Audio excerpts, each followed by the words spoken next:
He came for lunch, just like any other day, a billionaire father, a man used to control, power, and privilege.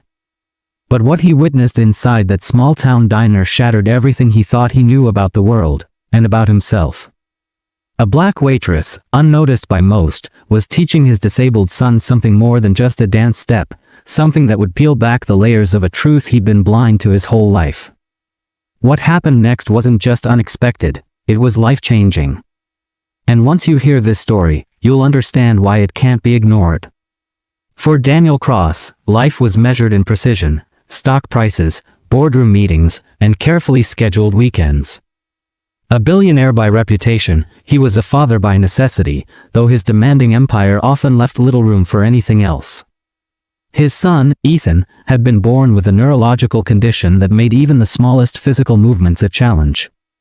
At home, Ethan's world was quiet, physical therapy sessions, carefully controlled routines, and a father who loved him deeply but struggled to connect.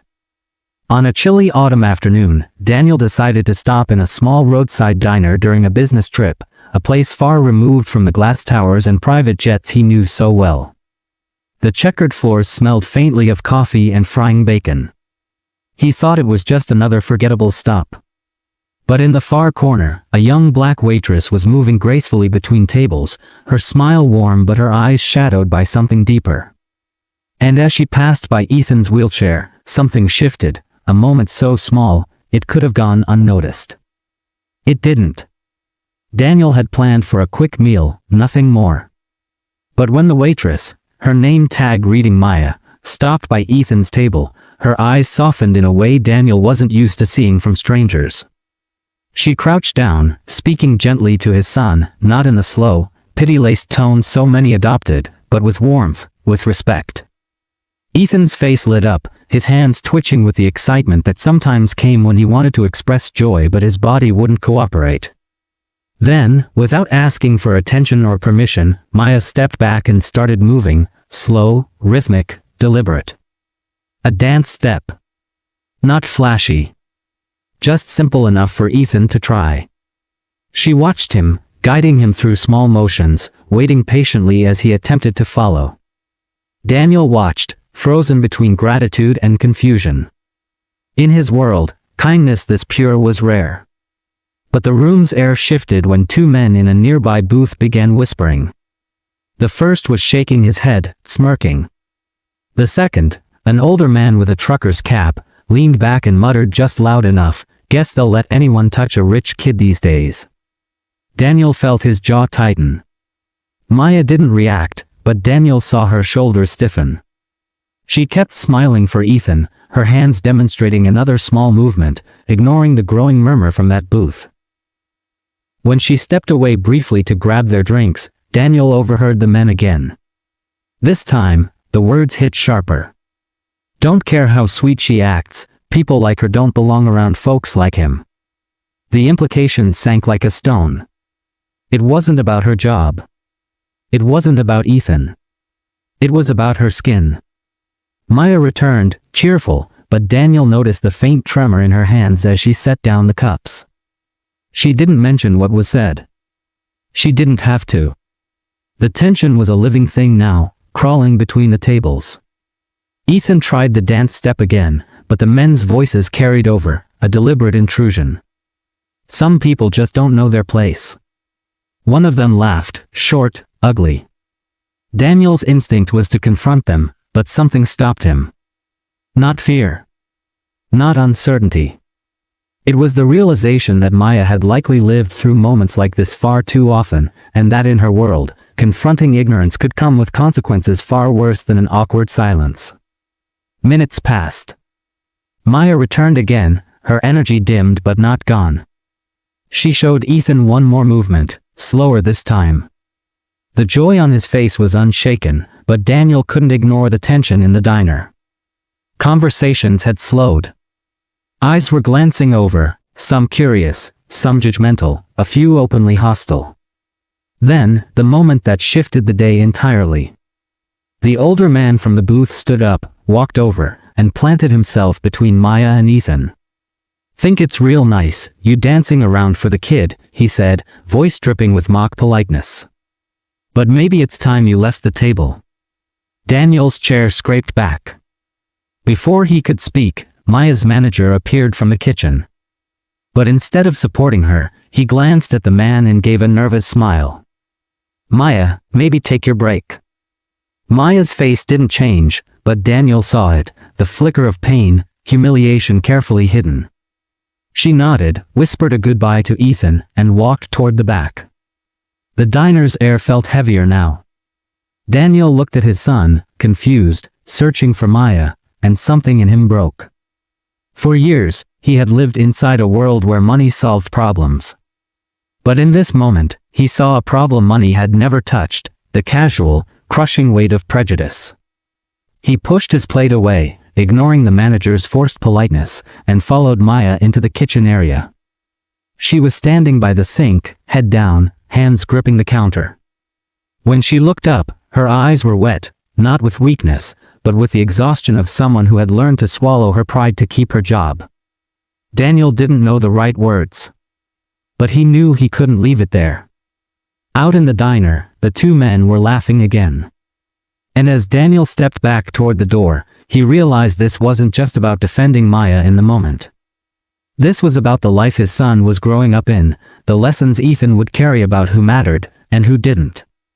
The thought stayed with him, building like a storm. Because if what happened here could happen in plain daylight, in a room full of people who did nothing, what else was happening in the shadows? Daniel stood just inside the kitchen doorway, watching Maya steady herself. She was breathing slow, as though forcing the air into her lungs would somehow push the humiliation out. Around them, the clang of dishes and the hiss of the fryer carried on, oblivious to the moment that had just unfolded in the dining room. But Daniel wasn't oblivious anymore. He stepped forward. Maya, his voice caught in his throat, and he wasn't sure if it was the awkwardness of addressing a stranger or the anger boiling under his skin. She didn't turn, didn't look at him, just muttered, "I'm fine." But she wasn't fine. No one would be fine. He turned on his heel and walked back into the dining room. The two men were still at their booth, leaning across the table, smirking like they owned the place. Every few seconds, one of them would glance toward the kitchen door, as if waiting for Maya to reappear so they could take another shot at her dignity. Daniel stopped at their table. "You have something you want to say?" The older one grinned, slow and deliberate, like a predator sizing up prey. "Not to you. Just making sure people around here know where they belong." The words were casual, tossed out like a joke, but they were barbed wire wrapped in sugar. Daniel had heard his share of boardroom insults and political jabs, but this was different. This wasn't about ego. It was about erasing someone's humanity. "Get out," Daniel said. His voice was calm, but the weight behind it was unmistakable. The man's smile faltered. "Excuse me?" I said, "Get out." A few heads turned. Conversations dropped to murmurs. In the corner, a couple pulled out their phones, sensing something worth recording. The manager rushed over, panic in his eyes. "Sir, maybe we can just..."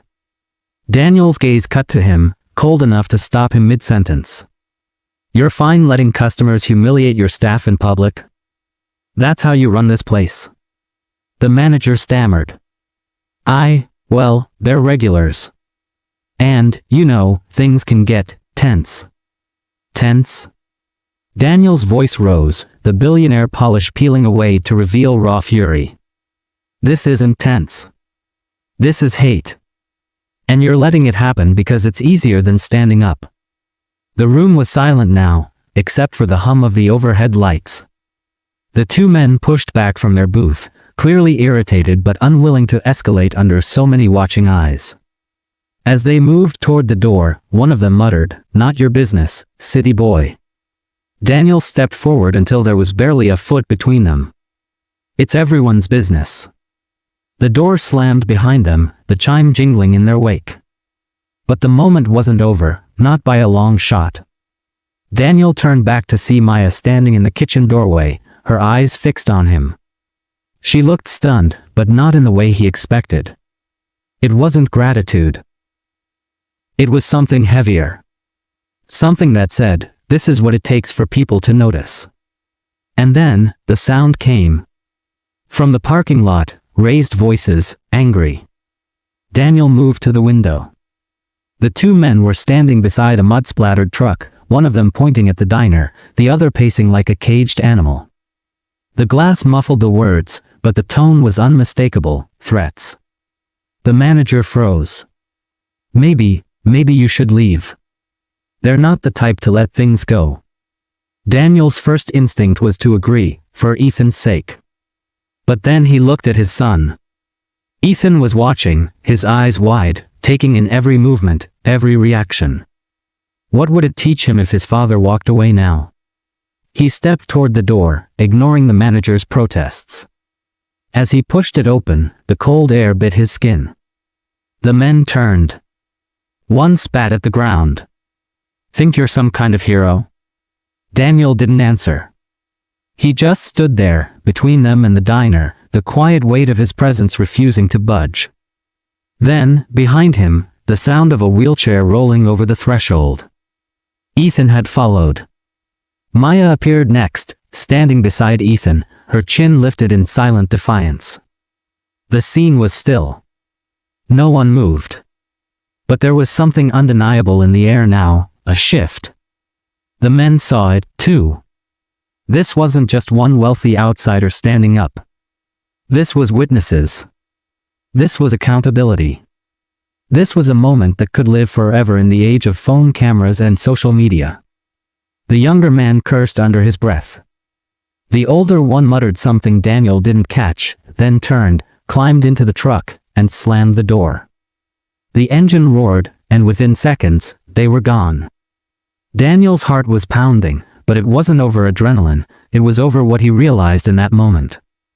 Standing up to them had felt right, but it had taken this much, public attention, a confrontation, the risk of escalation, for anything to change. And Maya still had to come back to work tomorrow. He looked at her, wanting to promise it would get better. But promises didn't erase centuries of what she'd just faced. Somewhere inside him, a decision formed, not about the diner, not about those men, but about what he would do from this day forward. Because walking away now would mean the story ended here. And that couldn't happen. The parking lot eventually emptied, the sound of that truck fading into the distance. Inside, the diner slowly returned to its routines, coffee pouring, plates clattering, but the atmosphere had shifted. Some customers avoided eye contact. Others gave quiet nods to Daniel or a brief smile to Maya, as if silently acknowledging what they had witnessed but not daring to speak it aloud. Daniel knew this wasn't victory. Those men still carried their prejudice home. The manager would probably keep serving them. And Maya. She would still have to face the subtle comments, the unspoken judgments, the invisible weight that came with being black in spaces where she was seen as other. When they left the diner, Maya walked them to the car. She bent down to say goodbye to Ethan, smiling in that same warm, genuine way she had when she first taught him that dance step. But in her eyes, Daniel saw something he couldn't unsee, resilience laced with exhaustion. She had endured moments like this countless times. What happened today was just one page in a book she'd been forced to carry her entire life. On the drive home, Ethan was unusually quiet. Then, in his halting, labored voice, he whispered, "She was nice." Daniel swallowed hard. His son had understood more than he realized. And Daniel knew that the way Ethan saw people, the lessons he absorbed, would shape him for the rest of his life. In the days that followed, Daniel couldn't let it go. He replayed the moment in the diner again and again, the way the insults were delivered with casual ease, the way the manager looked the other way, the way Maya kept moving as if this were just part of the job. He had spent his life in boardrooms and on trading floors, thinking racism was a relic of the past or a problem for other places. But now it had unfolded right in front of him, and there was no denying it. So he made a choice. Not just to tell the story, but to change what he could. He began funding local initiatives for racial equity. He used his influence to pressure businesses, starting with that diner, to adopt stronger anti-discrimination policies. And he didn't stop there. He started speaking publicly about what he had seen, even when it made people uncomfortable. Especially when it made people uncomfortable. Because the truth was simple, racism didn't always arrive wearing a hood or shouting in the streets. Sometimes, it was a whisper in a diner booth. A look. A dismissal. A silence that told you exactly where someone thought you belonged.